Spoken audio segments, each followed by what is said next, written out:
here again at JointOpProductions with another amazing video for you. Here we go. This is Random Thought 94 and the M-Turtle, and we have the M-Turtle's gameplay here. Playing some Domination on Highrise. Ground War match. Ground War. Mass Chaos. So, our fans really like... Oh, we first just adore this opening. Look at that. Triple collateral. Very nice. Very nice. Pretty excited. So, why don't you tell us a little about your setup first? Alright, for this match, for the majority of the match, I was using my my favorite class, which was the Intervention with Sleight of Hand Pro, Stopping Power Pro, and Ninja Pro. And I had Claymores as my equipment and Akimbo Rafficas as my secondary. So yeah, it's a pretty awesome class. Let's see your kill streaks. My kill streaks for this match were the Harrier, the Chopper Gunner, and the Nuke. I got so close to getting the Nuke, I really wanted it, but I didn't fail. That's alright, because it's still a pretty awesome game. Yeah, it's pretty good. So shoot that guy's face right there, lay a Claymore. And yeah, so we're just going to talk a little bit about this video and some of the things that we like and dislike about Modern Warfare 2. Yeah. So I was thinking maybe we could talk about the map first, Highrise. Highrise. You know, interesting, because Highrise is probably the worst map to play Domination on, because the first team to get B wins every time.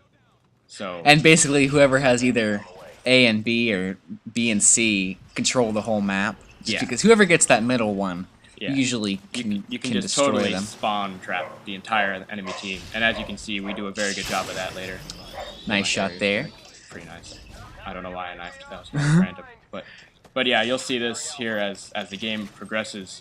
We own the entire game, and they are never able to take B or C, and we can just totally spawn kill them the entire time. And so in that sense, Highrise kind of sucks. But I do like it because it's small enough to where it's not, you don't have to run so far from one place to another. But fail death. Oh. I think Highrise is one of the few maps that's diverse enough where anybody can snipe on it, but there's still enough places to hide and run around that it's still a ground war type of battle. Yeah. I think yeah, it's very different than most modern or Call of Duty 4 maps in that, well, it's similar because it has two ends. It has the middle part, and but the middle part goes from high to middle in the tunnel area, and then down low. You can go underneath the maps. I think going underneath the maps makes this a very unique map. Yeah, it does. It does kind of break away from the linearness of it, but so yeah, that kind of helps it out a bit. Makes it more fun compared to like a map like Scrapyard, which is just so linear. Yeah, and here you get your Chopper Gunner and going to town on that.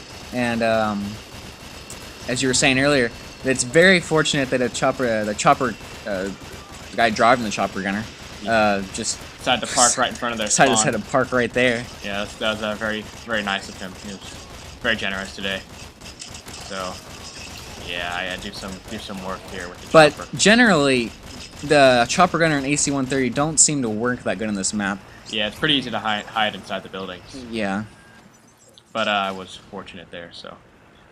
So now, Nucleus, I continue my quest for kills. Bloodthirstiness. See that guy in the corner? I don't know, tried to flash me or something. Oh, never mind. Oh, flashed me. How'd that go? It wasn't successful. So let's see. Yeah, after the last video, it seemed you guys kind of enjoyed what we were doing, so we're gonna do it again, which we are right now. And so let's see, what else can we talk about? We can talk about, well, we'll talk about the Rafficas while they're out. Oh yeah, well, now they're gonna be tucked away, but yeah, the Akimbo Rafficas are probably my favorite secondary in the game. I mean, they're just pretty incredible. They have 0 recoil, and so that allows, even in Akimbo, it allows their range to be that of farther than any other Akimbo weapon in the game. It's pretty much like two M16s, just holding them like Rambo style. Pretty much, pretty amazing. I still think the G18s are better in extremely close quarters for like coming around the corner and seeing someone right there. I think the G18s are in a league of their own there. And that's what I usually use. Yeah, but the Raffica's pretty amazing. I like the Raffica better than the PP2K, which is pretty amazing gun also. But as far as machine pistols, I think the Ravka is probably the best. But as far as secondaries in general, I would have to say the Spaz 12. Spaz 12. Spaz 12 is probably the best secondary in the game. That thing, the range on that shotgun is just, I mean, people are complaining about how bad the models were, but I mean, the range of the Spaz is just, it's like, seems to be growing every time I play with it. And seems to be decreasing whenever I play with it. Every time I use Spaz now, I just get a hit marker. Yeah, that's it really helps with stopping power, and, I mean, I don't know, but it's pretty amazing, and I like it a lot. I like the Spaz. So you're using stopping power, we can talk about that. Stopping power, I don't know, I think it's probably the best red perk. It's been the best perk for quite a few Call of Duties. Yeah, quite a few. It's been a pretty famous perk. But it really does help. I mean, the difference, once you use stopping power on a gun, it's really hard not to use it. Because you get so used to using it, so used to the amount of bullets it takes to kill somebody with stopping power.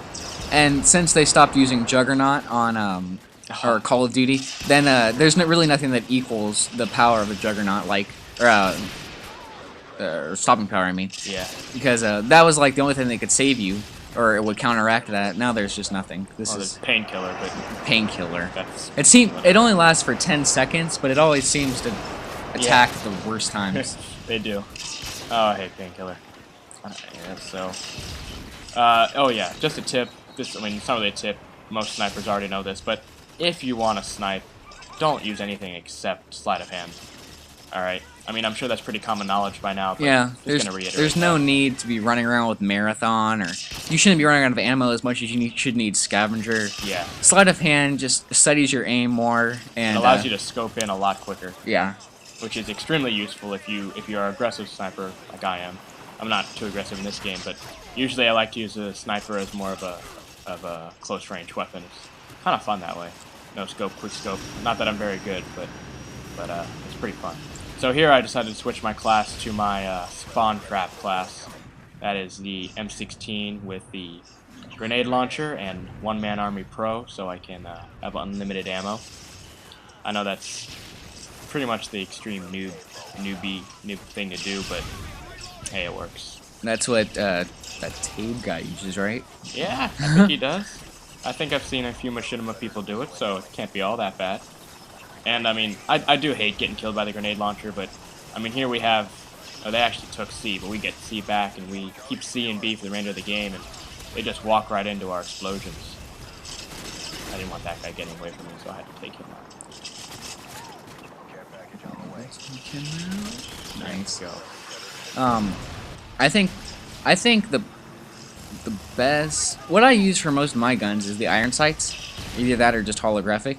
But like for most guns, thermal is unnecessary. Yeah, I can see why a thermal could be used on some sniper rifles, but personally, I think they're kind of useless on assault rifles or light machine guns. They even have thermal for submachine guns too. Really? I've never used that. I haven't either, but I'm just saying. What if you did? It's like all over the screen. Yeah, it adds a lot of recoil.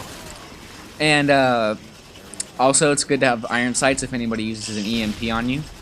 Yeah. Not that EMPs are that useful anyway. Well, actually, I found out recently that when you launch an EMP, actually, it's funny, we're talking about it right as my teammate uses one. But if you launch an EMP, it kills all the enemy kill streaks currently in the air. And they can't launch anymore for 60 seconds. So you have an air-free, especially in a game like Ground War, where there always seems to be some sort of air support in the air.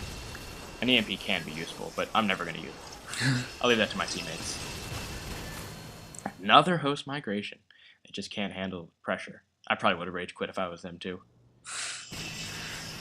You're getting destroyed. Yeah. Yeah, I get angry sometimes. In this situation on Highrise, being spawn killed like this, it's pretty hard to want to stay in the game. But I mean, at least on Highrise, there are ways to get out, such as the underground tunnel. You know, you can try to sneak back, take the other base, and then while they're busy trying to get to the base you just took, then you can go for B. And I mean, there are tactical ways to try to get your way out of the spawn. This is a frustrating part. Oh, and another chopper gun, and I could not use it because my teammate had a freaking helicopter. If you could shoot down enemies or teammates, air support, I would totally do that. But I do launch it, but not enough time to get any kills before the game's over. So actually, I don't know if I get any more kills at this time. Game's coming to an end. We're up 193 to 130 here, so it's pretty much over. But oh yeah, if you do use the One Man Army Pro grenade launcher, it's helpful to have danger close on too, because that really helps the range. Oh, and there we go. That's the win. 39-6 is the final score.